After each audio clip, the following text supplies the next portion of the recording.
There is one more important topic in relation to the way OSPF calculates the cost of the path. It uses by default a formula which is known as a reference bandwidth, which is the equivalent of 100 megabits per second connection. So by using that value, the router calculates the cost of each link, and the network connected to that link will be advertised with that particular cost. The default is a 10 to the power of 8, which is the equivalent of 100 megabits per second link. So for the argument's sake, let's see what the defaults are here. All the links here, in my case, show IP OSPF interface brief are 10 megabits per second. So these are Ethernet 10 megabits per second links, and each sub-interface inherits that bandwidth. So each sub-interface thinks is its own interface and inherits what the main interface has. So if I do show interface E00, let's say, and I'll go for include the bandwidth, here it's going to show me that it is 10,000 kilobits per second. So 10,000, and we need to add 3 more zeros to have bits per second, because that's kilo, 1000. If I display the same information about sub-interface 15, I'm getting the same value, or 14. So the sub-interface inherits what the main interface provides. OSPF is going to calculate this cost based on this reference bandwidth. So if I go for calculator real quick, the default value is 10 to the power of 8, which is 100 million bits per second.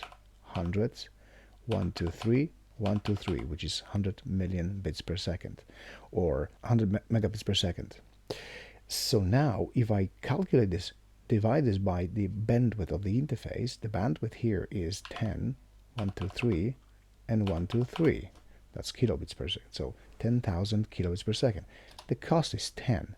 And in fact, that actually works, because if I do show IP OSPF interface, let's say E0015, and I will just focus on include the cost value, it's case sensitive, the cost is 10. The trouble is that we rarely use these Ethernet connections. Most of the connections are at least 1 gig or 10 gig connections.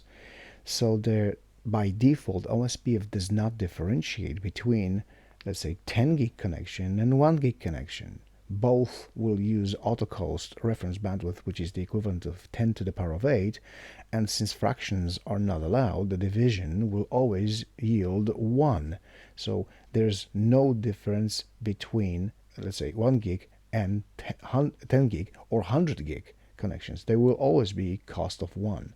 We need to rectify that. So the way it's done is with changing the auto cost. The default is hundreds. So if I go to router OSPF, here, auto cost, reference bandwidth, now we put the value in megabits per second. That's important. It's actually in megabits per second, a million bits per second, right? So the million bits per second, this is the default. If I put this, it's not going to show anything in the config section router OSPF, because that's the default. There's nothing here in the configuration. So if I do show IP OSPF interface E00, let's say 15, include cost, it's still going to show me cost 10, because that's the default. If I want to, let's say, use links that are faster, for example, if I have 1 gig connections, then that's 1 gig. And now the cost is going to be higher by 10. So if I change that, please ensure that you have this reference bandwidth consistent across all routers, because now it'll be mayhem. So if I repeat my command here, now cost is 100. If I want to change the auto cost to accommodate maybe 10 gigabits per second, I will add 1 more 0, and now the cost will be 1000. So this needs to be done across all the routers, so they calculate costs consistently.